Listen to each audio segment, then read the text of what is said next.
ഇതേ മാതാവിനെ വെച്ച് ചെറിയൊരു നൂഡിൽ സ്ട്രാപ്പ് കൊടുത്തിട്ട് ഇതേ മോഡൽ ഒരു ഫ്രോക്ക് നമ്മൾ കുറച്ച് നാൾക്ക് മുന്നേ ചെയ്തിട്ടുണ്ടായി. ആ ഒരു ഫ്രോക്കായിരുന്നു നമുക്ക് ഈ ഒരു ഫ്രോക്ക് ചെയ്യാൻ വേണ്ടിയിട്ടുള്ള റെഫറൻസ്. നമ്മളുടെ കസ്റ്റമറിൻ്റെ ബാപ്റ്റിസം കളർ തീം ഒരു ലാവൻഡർ അല്ലെങ്കിൽ ഒരു ലൈറ്റ് വയലറ്റ് ആ ഒരു തീമിലായിരുന്നു പറഞ്ഞിട്ടുണ്ടായിരുന്നത്.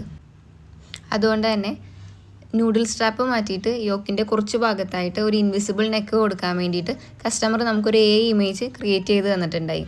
അതിൽ ഈ ഒരു യോക്ക് പോർഷനിലും ഡ്രസ്സിൻ്റെ താഴ്ഭാഗത്തുമായിട്ടെല്ലാം ഹാൻഡ് വർക്കായിരുന്നു പറഞ്ഞിട്ടുണ്ടായിരുന്നത്. ഹാൻഡ് വർക്കും മെഷീൻ എംബ്രോയ്ഡറിയും കൂടിയിട്ടുള്ളൊരു മിക്സ് ആയിരുന്നു.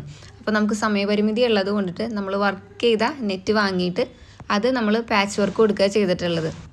അതേ വർക്ക് തന്നെ ബേബിയുടെ ബൂട്ടീസിലും ഹെഡ് ബാൻഡിലും കൊടുക്കാനായിട്ട് നമ്മൾ നോക്കിയിട്ടുണ്ട്. ബാപ്റ്റിസം ബോക്സിൻ്റെ കളർ തീമിലും ചെറിയൊരു ലാവൻഡർ ഷെയ്ഡ് നമ്മൾ കൊടുത്തിട്ടുണ്ട്. പിന്നെ നിങ്ങൾ ശ്രദ്ധിച്ചിട്ടുണ്ടോ എന്നറിയില്ല, ഈ ഡ്രസ്സിൻ്റെ ബാക്കിലായിട്ടൊരു ബോ കൊടുത്തിട്ടുണ്ട്.